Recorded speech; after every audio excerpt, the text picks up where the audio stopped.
Seigneur, nous voulons te rendre grâce pour ce moment d'enseignement. Tu as dit, faites des nations des disciples et baptisez-les au nom du Père, du Fils et du Saint-Esprit. Et enseignez-leur à observer tout ce que je vous ai prescrit. Parce que c'est par l'enseignement que notre vie spirituelle est bâtie. C'est par l'enseignement que nous croissons, que nous nous enracinons pour ne pas être des enfants flottés à tout vent de doctrine. Saint-Esprit, nous te confions ce moment. Accorde-nous toute ton assistance pour ta gloire au nom de Jésus.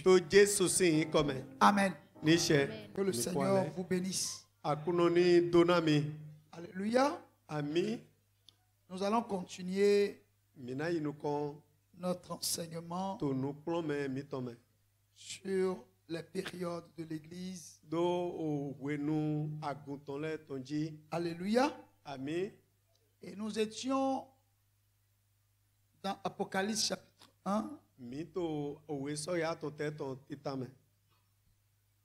au verset 15. Alléluia. Amen. Où il est dit, ses pieds étaient semblables à de l'airain ardent, comme s'il eût été embrasé dans une fournaise, et sa voix était comme le bruit de grandes eaux. Et nous avons parlé des grandes eaux. Alléluia. Amen. Et selon Apocalypse chapitre 17, verset 15, on nous a dit que les grandes eaux, ce sont des peuples, ce sont des voix. Alléluia. Amen. Apocalypse chapitre 17, verset 15.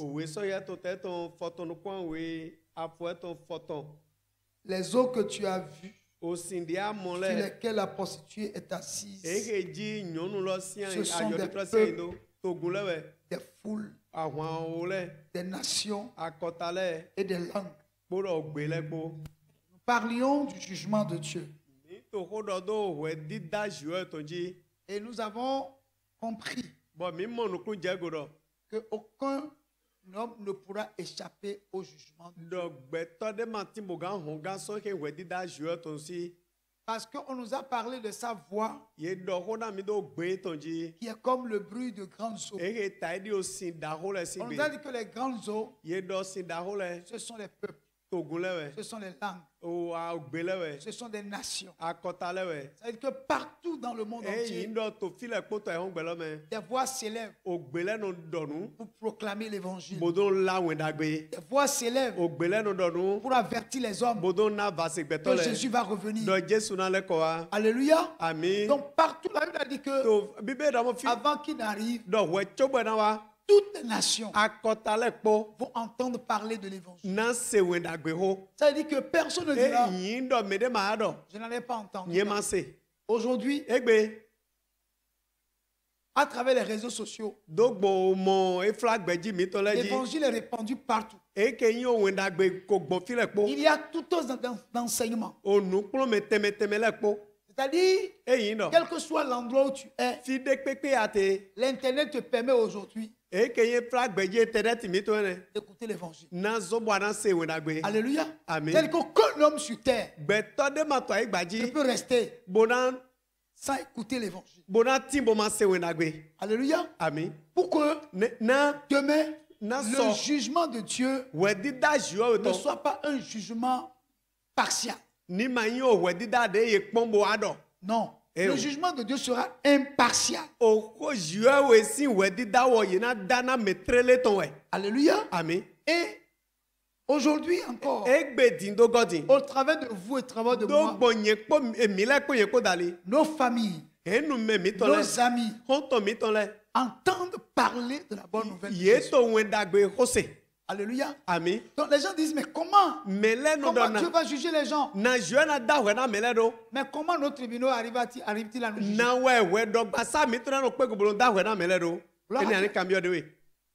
Ils ont trouvé le système de casier judiciaire où? Nous tous qui sommes ici, qui avons été déclarés après notre naissance, nous avons nos casiers judiciaires au tribunal. Si tu as été condamné une fois, c'est écrit dans ton casier judiciaire. Si tu n'as pas été condamné une fois, il n'y a rien dans ton casier judiciaire. Les hommes ont trouvé ça. Où est-ce que les hommes ont trouvé ça? Ils ont une idée là-haut. Donc les gens disent non. Donc, tous les hommes là, comment Dieu va les juger? Attendez de voir comment il va juger. Ne va pas à l'enlèvement et reste sur la terre et tu vas voir comment il va juger.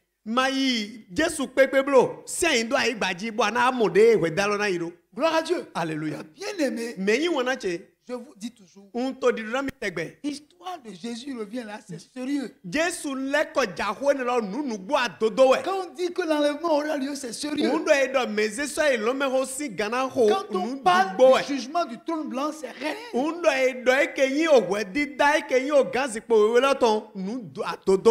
Donc nous devons prendre conscience pour savoir que le jugement vient. Et il n'épargnera personne. Alléluia. Amen. Donc nous devons nous préparer en conséquence. Qui sont ceux-là qui seront jugés? Tous ces hommes qui n'auront pas eu le privilège de passer par l'enlèvement. Gloire à Dieu. Amen. Oui. Mais qui sont ceux qui seront condamnés? Ceux qui ont écouté. N'est-ce pas? Sans y croire. Ceux qui ont écouté. Qui ont cru. Mais qui n'ont pas marché dessus. La Bible dit, celui qui prêche, celui qui écoute, qui sache que c'est seulement en pratiquant qu'ils seront sauvés. Il ne s'agit pas de prêcher comme je suis en train de le faire. C'est ce que je dis. Moi-même, je n'applique pas ma vie.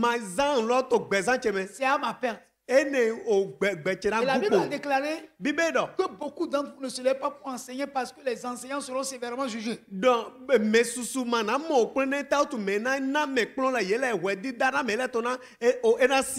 n'est pas un plaisir d'enseigner l'évangile, d'enseigner la parole de Dieu. Si tu n'as pas été appelé pour ne te hasarde pas à le faire. Gloire à Dieu. Alléluia. Mais l'humanité tout entière va entendre parler de Jésus au travers de nos bouches. Parce que c'est ça la grande commission. Allez partout. Vous tous qui avez cru, allez partout. Et annoncer la bonne nouvelle. Celui qui croira sera sauvé. Celui qui ne croira pas sera condamné. Amen. Bien aimé. Et au verset 16, il est dit, dans le livre d'Apocalypse chapitre 1, verset 16, il est dit, il avait dans sa main droite 7 étoiles. De sa bouche sortait une épée aiguë à 2 tranchants. Et son visage était comme le soleil lorsqu'il brille dans sa force. Pour ceux qui ont pris l'enseignement en vol, je dirais simplement qu'ici, on est en train de nous décrire le Seigneur Jésus, qui n'est plus le sauveur, mais qui est dans son accoutrement de juge ici, selon la vision de Patmos.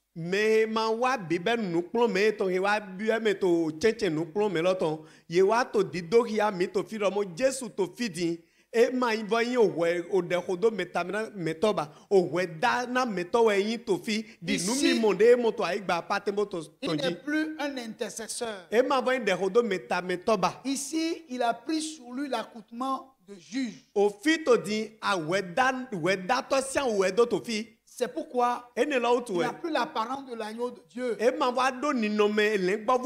ôte le péché du monde. Amen. Ça veut dire que ce rôle d'agneau de Dieu qui ôte le péché du monde, en tant qu'intercesseur de l'Église, prendra fin. Parce que nous avons compris que tout ce qui a un commencement a une fin. Il y a une seule forme de vie éternelle. La seule forme de vie éternelle qui existe, c'est Dieu. Qui est sans généalogie. Il n'y a pas de commencement, il n'a pas de fin. En tant qu'Elohim, ça veut dire celui qui existe par lui-même. C'est la seule forme de vie éternelle qui existe. La Bible déclare que cette vie éternelle, Dieu l'a cachée en Jésus. Celui qui a le Fils a la vie éternelle. Celui qui n'a pas le Fils n'a pas la vie éternelle. Bien-aimé. Donc, ici, Jésus se présente à nous dans la vision de Patmos comme étant le juge, celui qui est appelé à condamner l'humanité, à condamner les hommes. Pourquoi? Parce qu'ils n'ont pas cru au nom de celui qui est venu. Alléluia. Amen. Alors, bien aimé, pour ceux qui ont pris l'enseignement en Paul, c'est ce que je peux vous dire. Mais ici, on nous dit il avait dans sa main droite 7 étoiles. On n'a même pas besoin de révélation pour cela. Parce qu'au verset 20, on nous a expliqué ce que signifient les 7 étoiles. Les 7 étoiles, la Bible déclare au verset 20, le mystère des 7 étoiles que tu as vu dans ma main droite et des 7 chandeliers. Les 7 étoiles sont les anges des 7 églises. Et les 7 chandeliers sont les 7 églises. Alléluia. Amen. Bien-aimé, Dieu est omniscient. Il connaît la fin de toutes choses avant son commencement. N'est-ce pas? Alors, est-ce que quelque chose est-il étonnant de la part de Dieu? Non. Pourquoi? Parce que le monde est entre ses mains. C'est lui qui crée l'amitié et l'adversité. Les hommes pensent qu'ils peuvent échapper à Dieu alors qu'en réalité, ils sont tous au contrôle de Dieu. C'est ce que Dieu leur demande de faire qu'ils font. Mais ils croient que c'est d'eux-mêmes qu'ils font toutes choses. Mais en réalité, que ce soit en bien ou en mal, c'est Dieu qui décide comment ça doit se passer, par qui ça va venir, le mal, par qui ça doit venir, le bien, par qui ça va venir. C'est Dieu qui décide. Rien n'échappe à Dieu. Même le diable n'est pas indépendant. Le diable dépend de Dieu. Même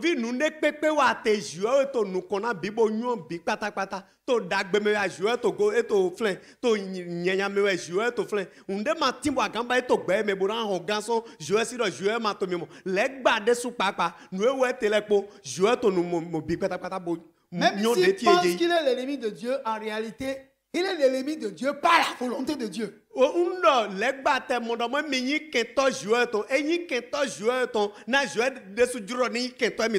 vous poser une question. Si le mal n'existe pas, qui va chercher Dieu? Quelqu'un peut chercher Dieu? Gloire à Dieu. Alléluia. Si le mal n'existe pas, qui parmi nous va chercher Dieu? qui peut connaître même la valeur de Dieu. Donc, il n'y a rien qui échappe à Dieu. Quand Adam et Ève vont manger le fruit défendu, Dieu ne savait pas. Non, Dieu savait. Dieu lui-même savait qu'ils vont manger le fruit. Pourquoi? Parce que tant qu'il n'y aura pas de loi, il ne peut pas avoir de péché. Il ne peut pas avoir de transgression. Alléluia. Amen. Paul va dire, je n'ai connu le péché que lorsque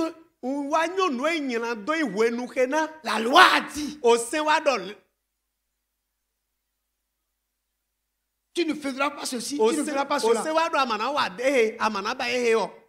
Alléluia. Amen.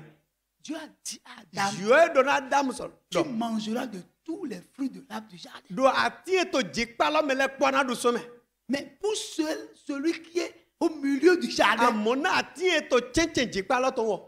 tu n'en mangeras pas. Parce que le jour où tu en mangeras, tu mourras. Alléluia. Amen.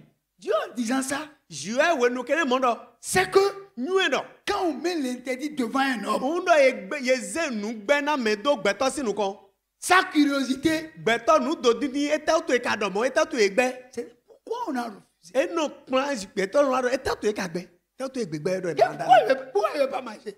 Tu manges tout, mais ça ne veut pas manger. Le problème, il y a également l'arbre de vie. Mais Dieu n'a pas dit à l'homme de ne pas manger. Bizarrement, l'homme n'a jamais touché à l'arbre, au fruit de l'arbre de vie, jusqu'au jour où il a mangé l'arbre de la connaissance du bien et du mal, et on lui a fermé la porte, n'est-ce pas, d'accès à l'arbre de vie, parce que s'il mangeait l'arbre de vie, il va demeurer pécheur éternellement.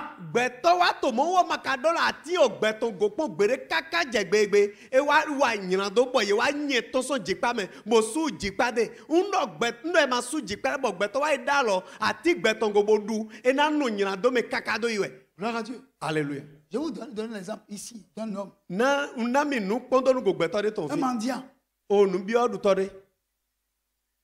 Qui tous les matins écrit.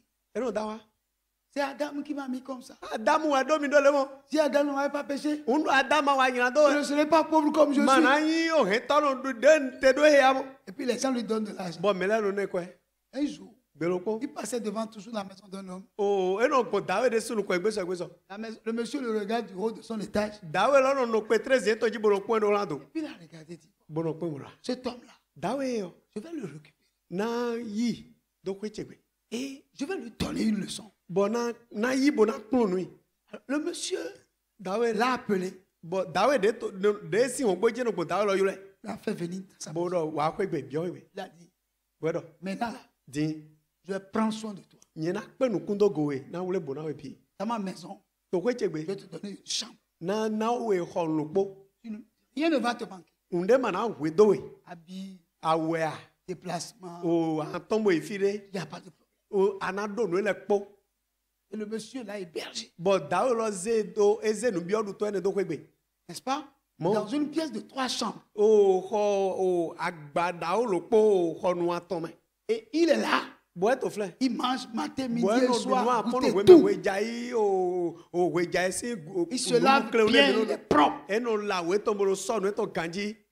le monsieur lui a dit, la chambre qui est là, il ne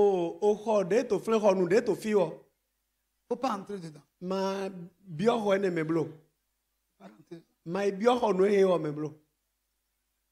Amen. Amen. Ça n'a qu'à rester fermé. Il ne faut jamais l'ouvrir. Alléluia. Amen. C'est lui qui dit que c'est Adam qui a fait les communes.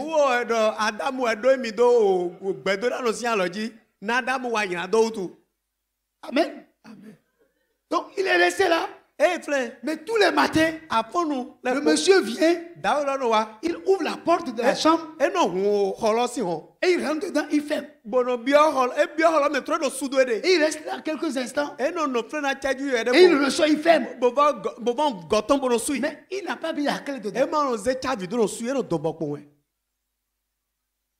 Il est resté là. Et flin. Tout le temps. Oh, il vivait bien. À un moment donné, il y a quoi dans la chambre? Quand il me dit de ne pas aller voir. Mais lui, il rentre là toujours. Il y a quoi dedans? Gloire à Dieu. Alléluia. Tellement le désir de chercher à voir ce qui est dans la chambre était intense en lui. Et un jour, il a ouvert la porte. Et il fait comme ça. Et constate qu'il n'y a rien dans la chambre. Il n'y a rien ici. Il est rentré dedans. Pour chercher. Il n'y a rien. Mais pourquoi il m'a dit de ne pas rentrer? Et puis il sort. Il referme la porte. Il dit pourquoi il a dit ça? Le lendemain, le monsieur est arrivé. Il ouvre la porte. Il rentre dedans. Et puis quelques instants, après, il sort et il appelle. Il dit viens ici. Il dit quand tu es venu ici, est-ce que quelque chose t'a manqué? Il dit rien. Tu m'as dit encore une fois. Il dit non. Tu es bien, non? Il dit mais pourquoi tu dis ça? Quand tu es arrivé ici, je t'ai dit que tu peux utiliser les autres chambres. Mais la chambre qui est ici, j'ai dit de ne pas l'utiliser. Mais pourquoi tu es rentré? Moi? Oui, tu es rentré. Il dit oui, mais il n'y a rien dedans.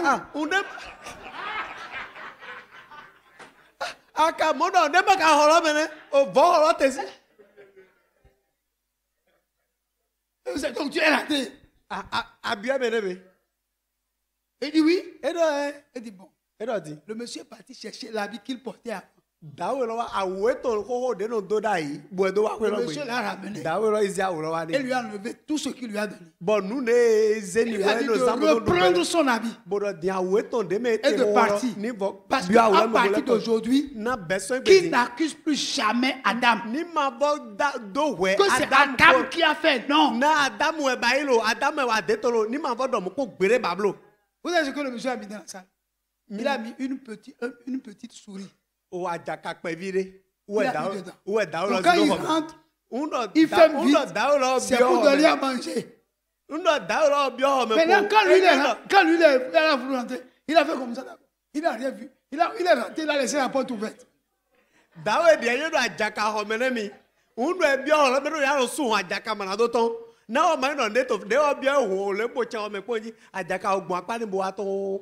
Gloire à Dieu. Alléluia. Quand tu dis à l'homme, ça là, faut pas faire. Tu as cherché problème. Tu as cherché problème. Ça dit, la loi du péché va se saisir de l'homme pour que l'homme transgresse la loi. Gloire à Dieu. Alléluia. Alléluia. Amen. Alors, bien aimé, ne me dites pas que Dieu ne connaît pas toutes choses. Il connaît comment son église va commencer. Il connaît tout le parcours de son église jusqu'à l'enlèvement.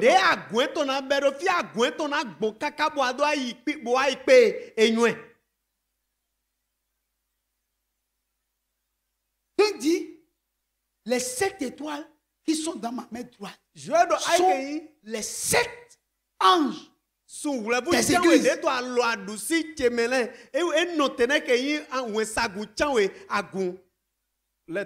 Alléluia. Amen. En réalité, ces églises que Dieu a utilisées ne sont que des symboles pour déterminer la durée, la période, les différentes étapes de l'église sur la terre. Et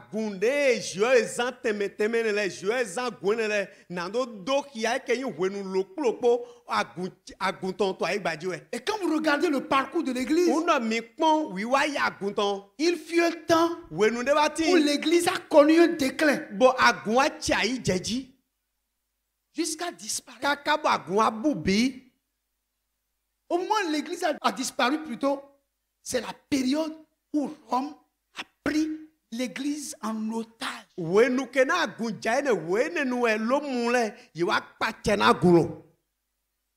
Que l'histoire de l'église appelée l'âge des ténèbres. Je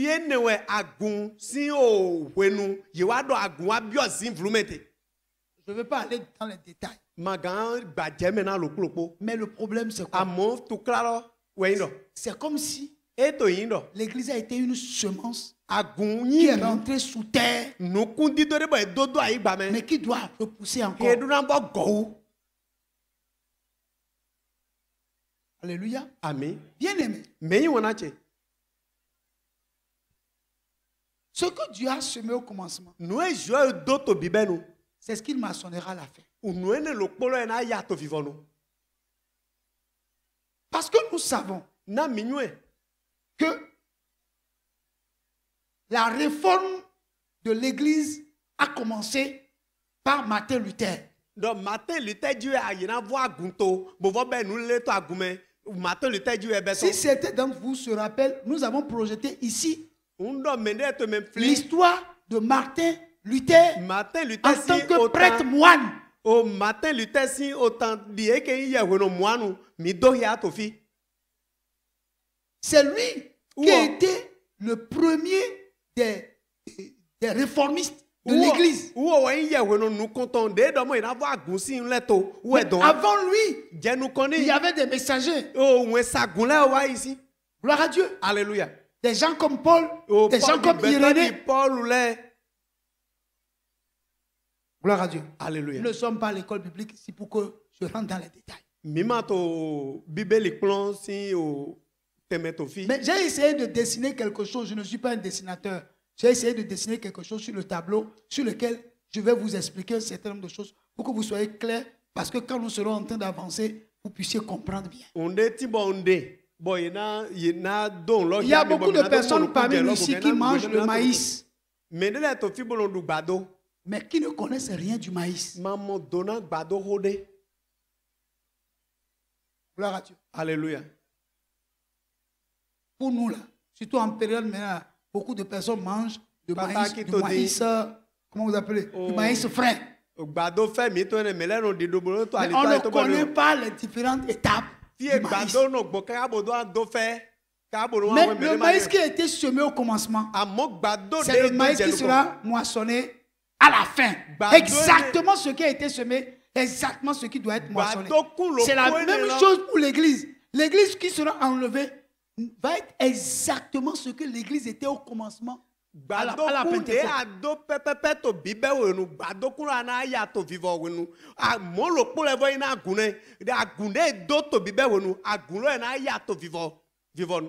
Amen. Alors, bien aimé, il faut que nous comprenions que afin d'être chrétien là, c'est pas affaire de venir s'asseoir et écouter la parole de Dieu. Non, il faut que nous ayons la vie de la parole que nous écoutons. C'est l'objectif. Dieu n'a pas besoin des religieux, non. Dieu n'en a rien à foutre. Dieu a besoin de fils et de filles. Il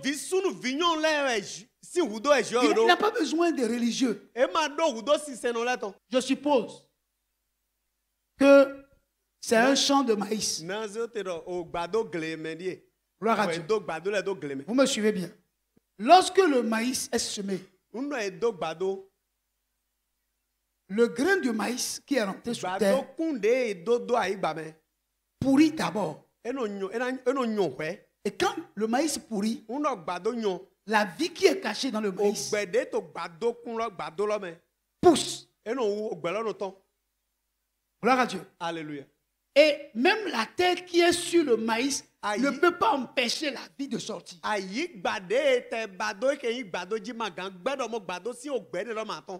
Mais quand le maïs est sorti, alléluia, amen, ça nécessite des entretiens. Il y a combien de saclages? Deux saclages. Parce que on ne peut pas permettre qu'il y ait des arbustes qui viennent l'envahir pour l'empêcher de se développer.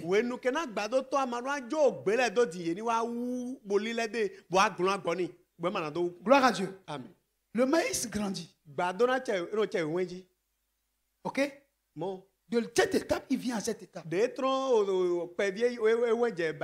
cette étape, il vient à cette étape. De cette étape, il vient à cette étape. C'est là où ça donne des fleurs. Gloire à Dieu. Amen. À partir de cette étape, ça vient ici. Et ici, c'est d'ici que les maïs doivent sortir. À partir d'ici, il y a des bourgeons qui apparaissent. Et ce bourgeon va commencer par se développer jusqu'à ce niveau. Quand ça arrive à ce niveau, ça pousse, on appelle, je ne sais pas quoi non, mais je dis c'est des barbiches. C'est comme si des barbes, petites barbes qui sortent. Quand tu vois ça comme ça, ne crois pas que c'est le maïs. C'est seulement la peau. Comment vous appelez ça? Les feuilles de maïs. Mais c'est à l'intérieur que la tige commence par se former. Ce n'est pas encore le maïs. Si tu l'accueilles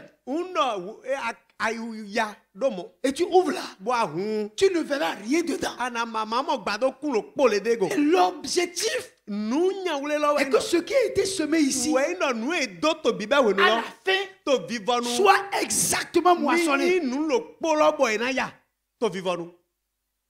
Mais ça a besoin de processus. Et le cultivateur, son rôle est de suivre le processus.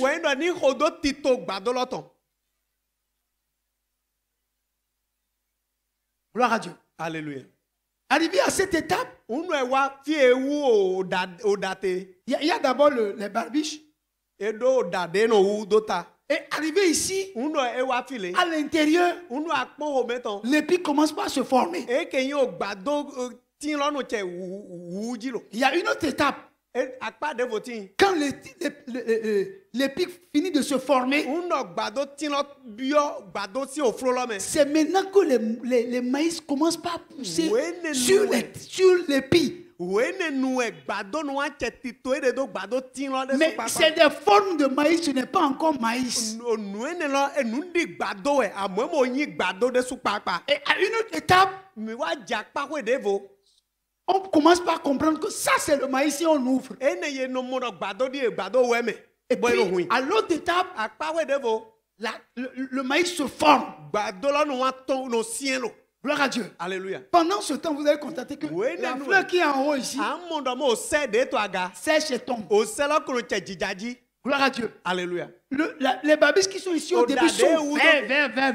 Mais dans l'évolution, après, ça commence par devenir marron. Là, ça veut dire que le maïs est en train de mûrir. Oui, c'est ça, non? Donc je suis un cultivateur. Gloire à Dieu. Alléluia. Et puis après, le cultivateur sait que là, il y a du maïs frais. Il y a du maïs frais. Amen. Ça là, on peut cueillir et manger. Mais ce n'est pas encore le maïs qui a été semé. Parce que le maïs qui a été semé, il ne restera plus d'eau à l'intérieur. Donc l'eau doit totalement sortir pour que ça devienne du maïs sec. C'est en ce moment-là qu'on parle de la moisson. Amen. Amen. C'est le même processus pour l'église.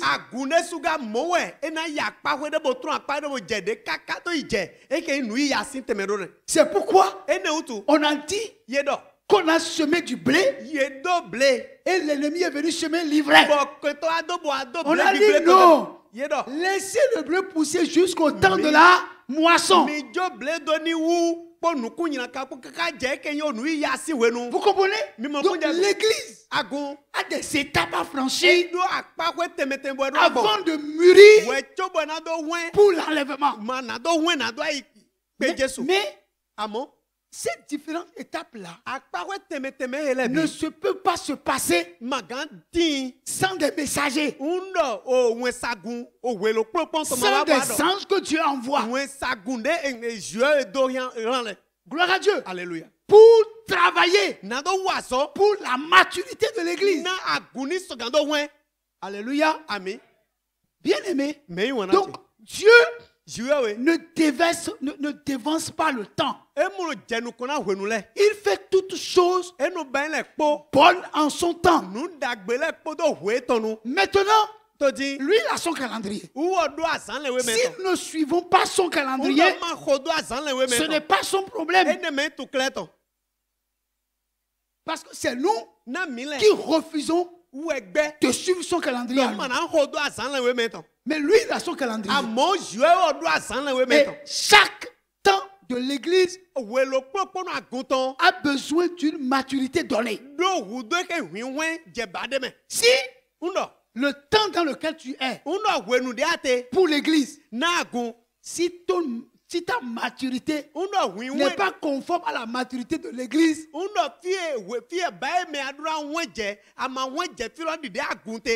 tu es au bas de l'échelle. Tu seras évalué par rapport à ton niveau selon l'état où l'église est.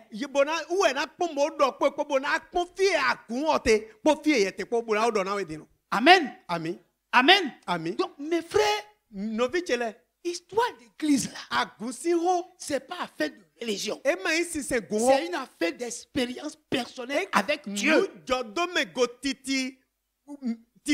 Quand on est chrétien, on doit comprendre qu'on est chrétien pour croître. On est chrétien pour grandir. On est chrétien pour arriver à maturité. Donc,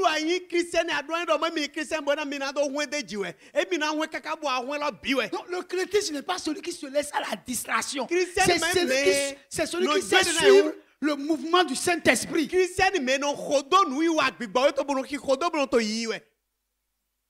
Est-ce que quelqu'un me comprend ici? Je sais que des fois, il y a des choses qui sont compliquées sur lesquelles nous nous trouvons. Mais le Saint-Esprit va nous aider à les comprendre.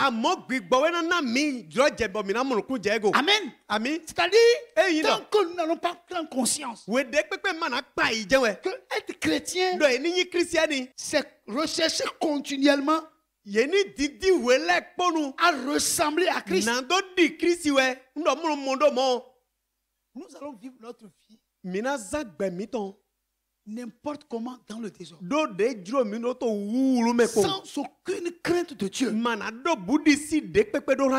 Alléluia. Amen. Nous ne comprendrons pas. C'est ce que je disais ici, je crois, le dimanche. Quand quelqu'un pense qu'il ne doit pas aller au service en retard, même s'il pleut, il doit passer sous la pluie pour aller au service. Mais quand à l'église, quand il pleut, il peut ne pas aller à l'église.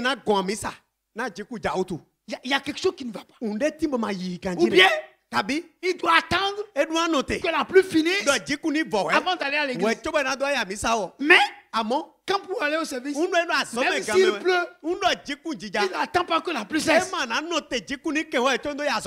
Il y a quelque chose qui ne va pas. Nous ne connaissons même pas pour quelle raison nous sommes devenus chrétiens. Alléluia. Amen. Alléluia. Amen. Alors, bien aimé, Dieu n'a pas laissé son église en l'air. Il a suscité des serviteurs de Dieu qui viennent parler en son nom. Les gens ne peuvent pas dire que qu'il n'y a pas eu de serviteurs de Dieu. Des serviteurs de Dieu existent. Alléluia. Amen. Et dans le même temps, il y a des gens qui ne sont pas appelés. Mais ils sont dans le champ de la moisson. Et ils travaillent aussi. Alléluia. Amen. Et beaucoup de personnes suivent des messagers qui sont des vendeurs d'illusions. Parce que la Bible a dit, les gens auront la démangeaison d'écouter la bonne parole. Parce qu'ils ne veulent pas que la parole de Dieu les transforme. Qu'ils parviennent à la maturité. Or, si vous ne parvenez pas à la maturité, Dieu n'a rien à foutre avec vous.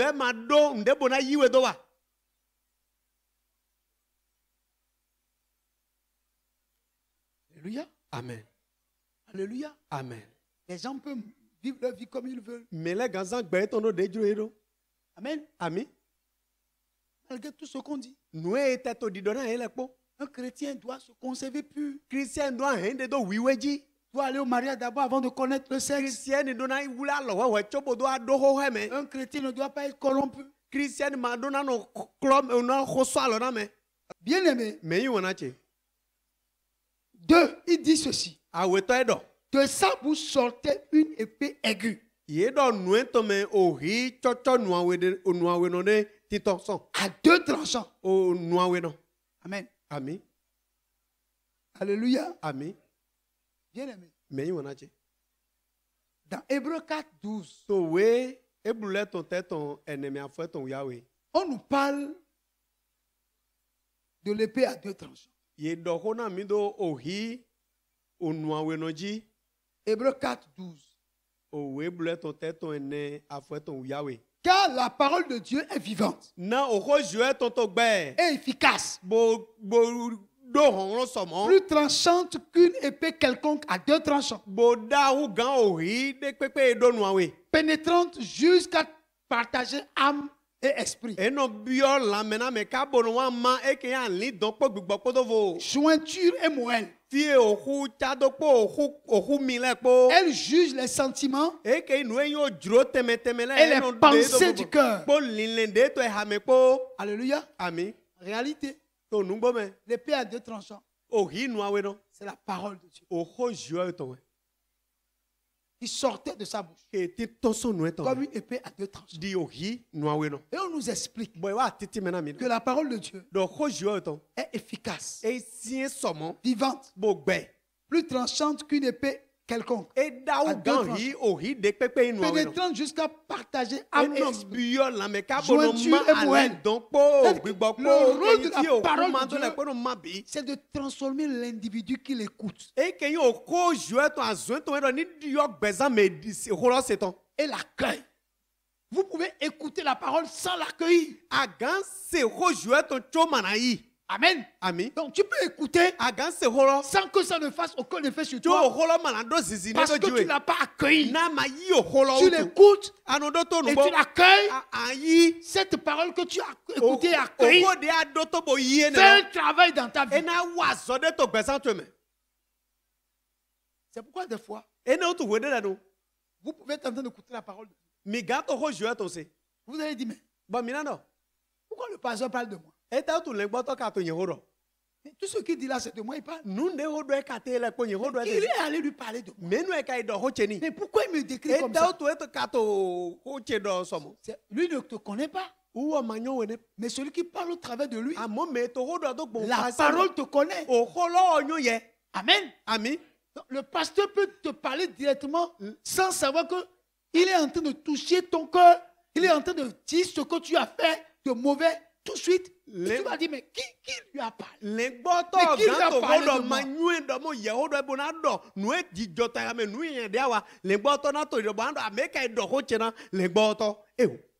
C'est une personne juge la parole comme ça. C'est tellement quelqu'un qui allait parler de moi. Il ne peut pas parler. Il est trop droit là. C'est la parole de Dieu qui est l'épée à 2 tranchants. Amen. Amen. Il connaît les pensées de nos cœurs. Il sait ce qui se passe dans notre âme. Il sait ce qui se passe dans notre esprit. Alléluia. Amen. Apocalypse 19. Verset 11 à 16. Puis je vis le ciel ouvert. Et voici parut un cheval blanc.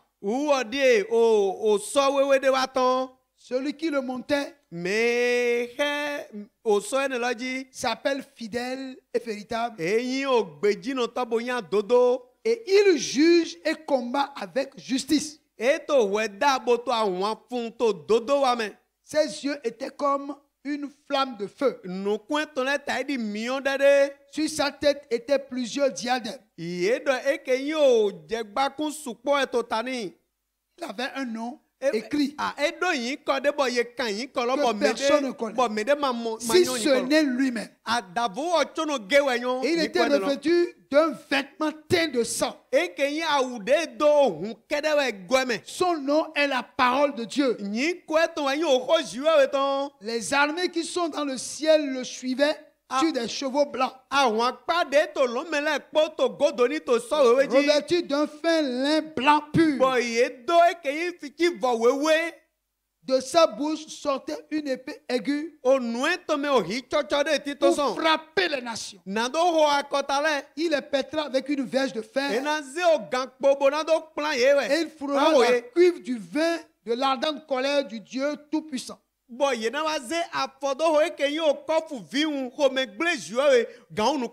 avait sur son vêtement et sur sa cuisse un nom écrit Roi des rois et Seigneur des seigneurs.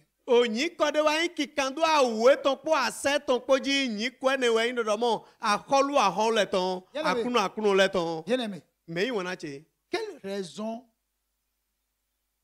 Dieu aura pour décrire ces choses comme ça dans la Bible? Si ces choses ne sont pas réelles, est-ce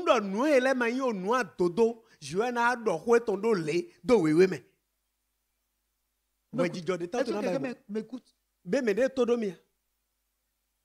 Si donc, en tant que des enfants de Dieu, nous banalisons ce que Dieu dit dans sa parole, mais qu'est-ce que les païens vont faire de la parole de Dieu alors?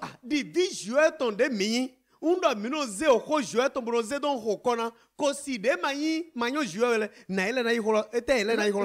bien tout ce qui a été décrit ici sur la personne de Jésus qui vient en tant que juge.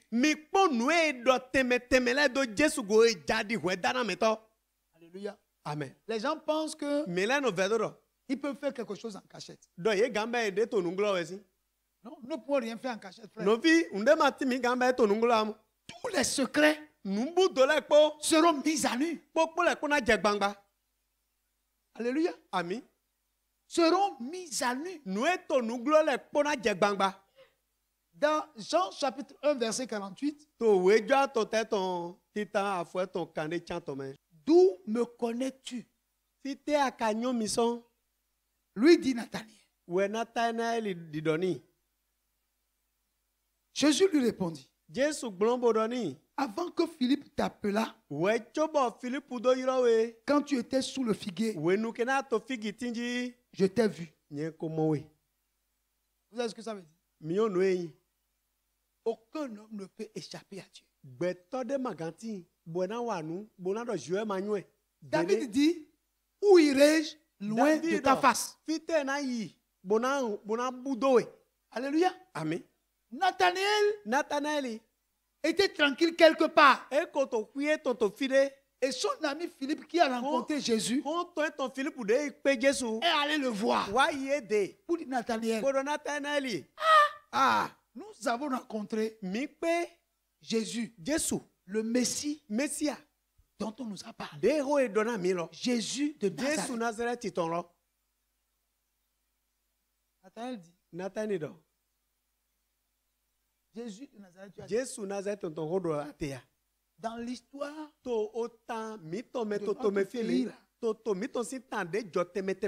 rien de beau n'est jamais sorti de Nazareth. Comment tu peux dire que le Messie est venu de Nazareth? Philippe dit, viens et vois. Sur ça là, je ne veux pas discuter avec toi. Dès qu'il est venu, Jésus le voyant de loin, il dit, voici un Israélite en qui il n'y a point de fraude. Mais d'où me connais-tu? Jésus dit, oh, quand tu étais sur l'arbre, avant que Philippe ne vienne te voir, je t'avais vu. Gloire à Dieu. Alléluia. Donc toi, tu crois que Dieu ne te voit pas? Des fois, nous nous comportons comme si Dieu ne nous voit pas. Des enfants de Dieu qui se comportent contrairement à la parole de Dieu et ils ne savent pas que Dieu ne les voit pas. C'est-à-dire, on a plus peur des hommes que de Dieu. C'est-à-dire, il y a des choses que nous faisons que nous ne voudrons pas qu'aucun homme ne nous voie. Mais nous nous cachons aux hommes pour faire des choses. Mais nous oublions que Dieu voit tout. No wa nu di do mo jue ma to mi moye pali ne ta tu e no wa jo mi no di busi gbeto bono mo amini ho beto do gbeto bodo wa nu no vi nu e ayin o be bo ti bo wi wa do gbeto jue o to mi moye. Bien-aimé, mais wona chi la parole de Dieu o ho jue o to est ce que Dieu va prendre pour juger l'humanité. Ou o ho lo wa jue na ze bo da we na mele. Alléluia. Amen. Ce sera sans favoritisme. Il a dit, les gens me diront, nous avons chassé les démons. Et je vous dirai, je ne vous connais pas.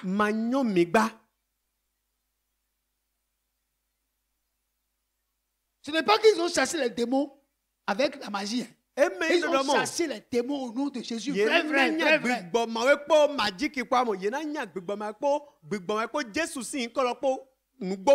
ne parle pas des gens qui viennent sur l'autel avec un feu étranger. Je parle des gens qui parlent vrai de Jésus et qui chassent les démons au nom de Jésus. Nous ne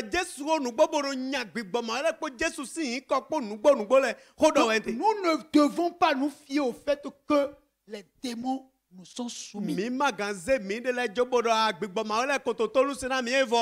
Il a dit à ses disciples quand ils sont revenus, même les démons nous sont soumis en Jésus a dit, ne vous réjouissez pas de ce que les démons vous sont soumis, mais réjouissez-vous plutôt de ce que vos noms sont écrits dans le livre de vie.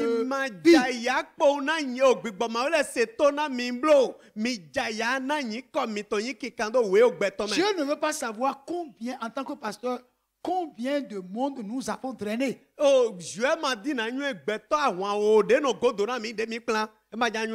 Gloire à Dieu. Amen. Bien-aimé. Dieu sera implacable dans son jugement. Alléluia. Amen. Dans le livre de Romains,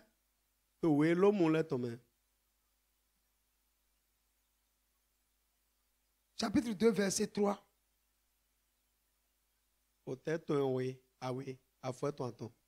Et penses-tu, écoute bien, et penses-tu, ô homme, qui juge ceux qui commettent de telles choses?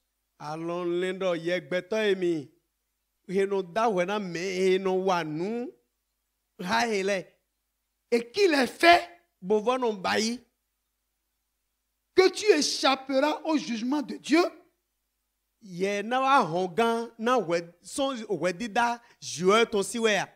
Toi qui vois les hommes faire de mauvaises choses et tu les condamnes. Et tu les juges.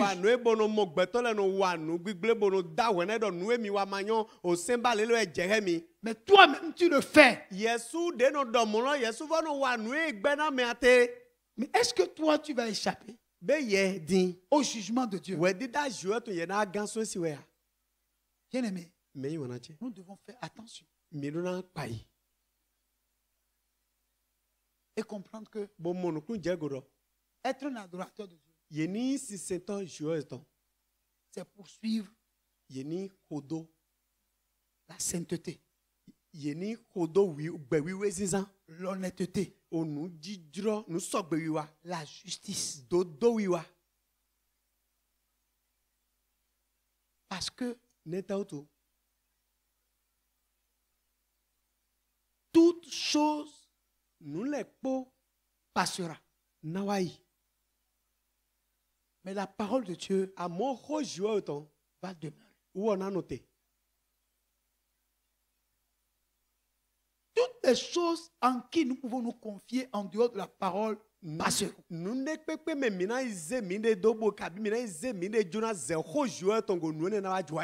La parole de Dieu demeure éternellement. Oh, Jésus veut que nous demeurons dans sa parole.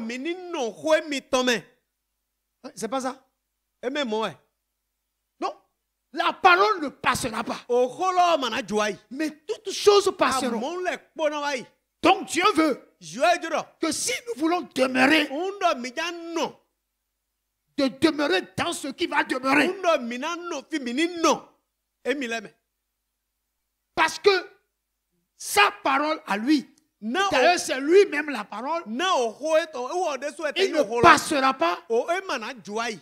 Et si en demeurant dans la parole, nous ne passerons plus non plus. Est-ce que c'est compliqué? Mais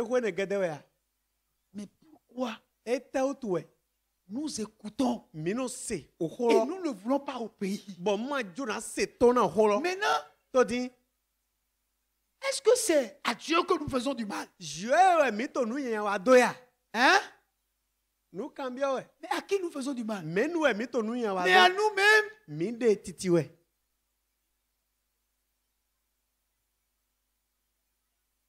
Pendant que nous parlons, il y a des gens qui disent, oh, est-ce qu'on a besoin de tout ça là d'abord? Oui. On a besoin de tout ça. Nous avons besoin de nous repentir. Et demander à Dieu la crainte de Dieu. Et demander au Saint-Esprit de nous communiquer la vie de la sanctification. Ce n'est pas facile, hein, frère. Parce que la chair là. Pour crucifier la chair, ce n'est pas facile. Alléluia. Amen. Ça, je reconnais ça. Mais Dieu ne nous demande pas ce que nous ne pouvons pas faire. Il sait que ce qu'il nous demande là, que nous pouvons le faire. C'est pourquoi il nous a donné le Saint-Esprit.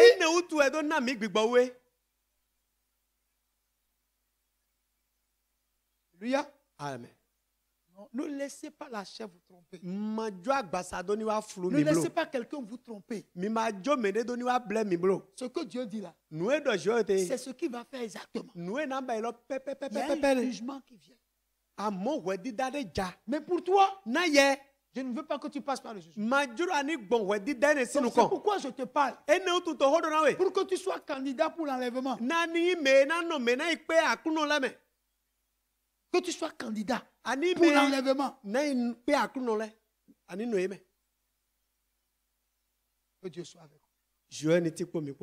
Alléluia. Je sais que ce soir, il n'y a pas beaucoup d'alléluia. Il n'y a pas beaucoup de c'est pas grave. Même si vous ne dites pas ça ici, vous allez dire ça au ciel. Donc je préfère que vous dites ça au ciel que de dire ici et ne pas pouvoir vous retrouver là-bas pour le dire.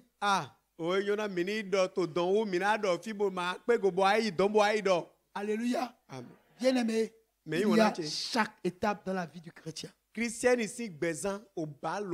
a chaque étape dans le parcours de l'église sur la terre.